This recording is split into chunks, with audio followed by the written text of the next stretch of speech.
ముఖ్యమంత్రి రేవంత్ రెడ్డి ప్రమాణ స్వీకారం చేసిన తొలినాలలో ఒక మాట నాకు గుర్తొస్తా ఉంది. నేను సెక్రటరియట్లో పోతే లంక బిందెలు ఉంటాయి అనుకున్నా, కానీ ఈడ సెక్రటరియట్లో చూస్తే లంక బిందెలు కనబడతలేవు అని మాట్లాడిండు. రేవంత్ రెడ్డి ముఖ్యమంత్రి అయింది లంక బిందెలు ఎత్తుక్కోవడానిక?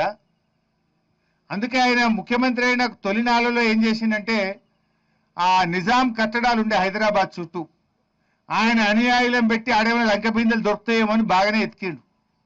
ఆ నిజాం కట్టడాలు, నిజాం చారిత్రక భవనాల చుట్టూ ఆయన అనుయాయులతో చాలా రోజులు ఎతికిండు. మరి ఆయన దొరికినాయో దొరకలేదో నాకు తెలియదు. ఇప్పుడు ఇక మన మీద పడ్డాడు, కాకతీయుల మీద.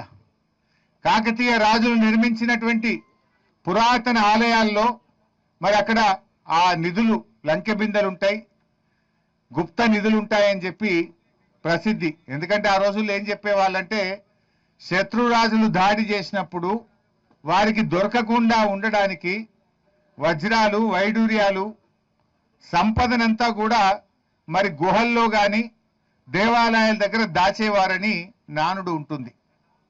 సో అందుకే రేవంత్ రెడ్డి గారు ఉద్దేశపూర్వకంగా, ఎందుకంటే ఆయనే విద్యాశాఖ మంత్రి, ఈ స్కూల్ ఇక్కడ శాంక్షన్ కాలే, ఫస్ట్ స్కూల్ శాంక్షన్ అయిన జాగా వేరే ఉన్నది, ఇదే కాన్స్టిట్యున్సీలో వేరే చోట జీవో వచ్చింది. అక్కడి నుంచి ఇక్కడికి మార్చడము, అర్ధరాత్రి పూట తవ్వకాలు జరపడం అంటే ఇది రేవంత్ రెడ్డి డైరెక్షన్ లో గుప్త నిధుల కోసం జరిగిన తవ్వకము.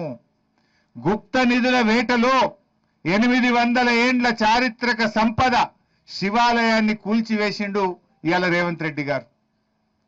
ఇవాళ ఎందుకు ఈ అనుమానాలు వస్తున్నాయంటే మేం చెప్పడం కాదు, ఇది జిల్లా అధికారి, జిల్లాకు చెందిన assistant director department of heritage and culture Bujji గారు, ఆయన కలెక్టర్ గారికి రాసిన లేఖ ఇది. ఈ వరంగల్ జిల్లా హెరిటేజ్ అధికారి బుజ్జి గారు రాసిన లేఖ. ఇందులో ఆయన ఏమంటాడంటే స్పష్టంగా, గర్భగుడి కింద, ప్రాచీన ఆలయ ప్రదేశాల కింద సాంప్రదాయకంగా ఉంటాయని నమ్మే గుప్త నిధులు లేదైనా విలువైన వస్తువుల కోసం ఈ తవ్వకాలు జరిపి ఉండవచ్చును అని మేమనడం లేదు. ఈ జిల్లా అధికారి కలెక్టర్ గారికి కంప్లైంట్ చేశారు. పురావస్తు శాఖ అధికారి కలెక్టర్ గారికి కంప్లైంట్ చేశారు. 7వ తేదీ కంప్లైంట్ చేస్తే ఇవాళటి వరకు ఎఫ్ఐఆర్ కాలేదు, ఇవాళటి వరకు కలెక్టర్ గారు చర్యలు తీసుకోలేదంటే దీని వెనుక రాష్ట్ర ప్రభుత్వ పెద్దలు ఉన్నారు కనుకనే కలెక్టర్ గారికి ధైర్యం చాలతలేదు.